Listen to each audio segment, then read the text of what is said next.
We're now on the worksheet on page 2, and we're going to do the volumes and surface areas, but first we must work out the length of each of the sides in our model of the Platonic solids, and we're going to do that in column D. I've assumed that the cube is 1, just to make things easier. From there, we have to work out the side of the tetrahedron. The tetrahedron sits in the cube like that. Can you work out the length of the side of the tetrahedron?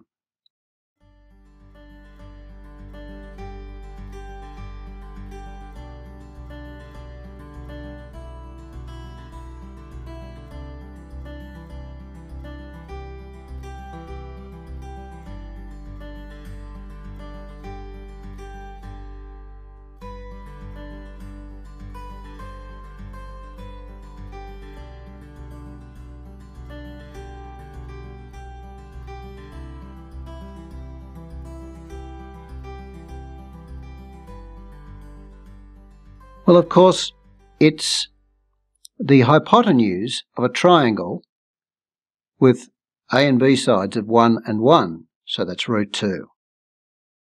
The next one we look at is the octahedron, which sits inside the tetrahedron like that. Can you work out the length of the sides of the octahedron?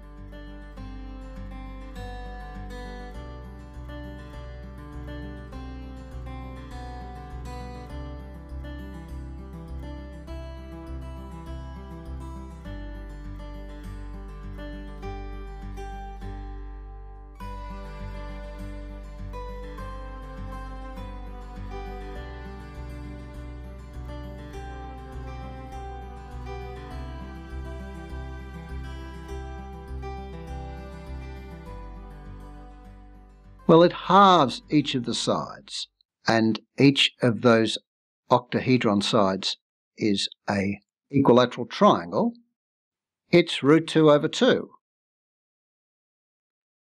The next is the icosahedron, which sits inside the octahedron, like that. And it happens to sit in a golden ratio position. How does this divide the sides of the octahedron, firstly? Because that will give us the key to working out the side of the icosahedron.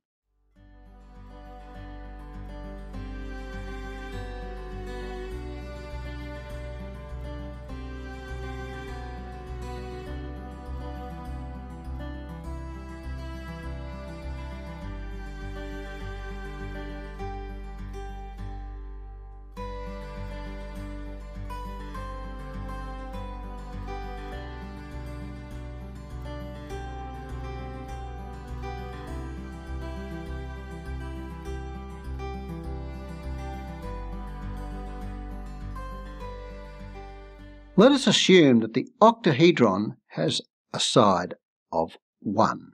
That would mean that the side would be divided like this, into 1/π and 1/π squared. Now, if we were to take one triangle, a right triangle, at the corner, it would have shorter sides of 1/π squared and 1/π squared. Then, using Pythagoras' theorem, that would give us the length of the side. But we assumed that the octahedron had a side length of 1, when in fact it doesn't. We know it has a side length of √2/2. We must multiply our answer by √2/2, and that turns out to be 0.381966, and so on. But that equals 1/π squared. So in our model, the length of the side of the icosahedron is 1/π squared. That leaves only the dodecahedron. And the cube inscribes inside the dodecahedron like this. We know the length of the side of the cube is 1. What are the sides of the dodecahedron?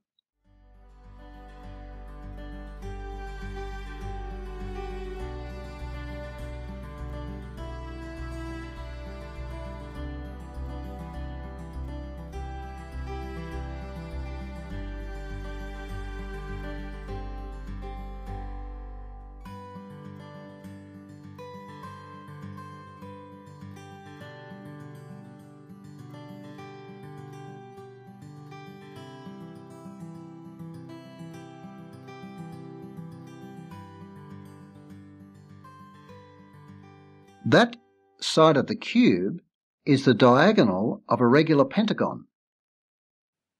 If that diagonal equals 1, then the sides are 1 over phi and 1 over phi. Our dodecahedron has a side length of 1 over phi. We've now completed the length of all the sides.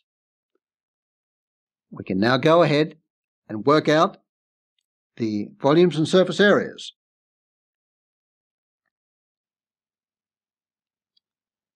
But there's something interesting to note about the length of the sides. We know that 1 over phi squared plus 1 over phi equals 1.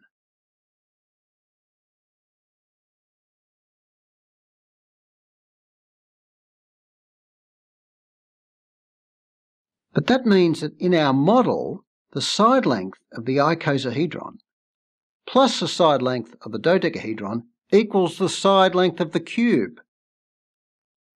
Well, that's something interesting to note. Now we know the length of the sides of each of the solids in our model, we're ready to go on and study the volumes. Now, for this, you'll need formulas, but I've written all those on the worksheet. So all you have to do is go through and substitute the value of each of the sides into the formula, and then we'll see what we get.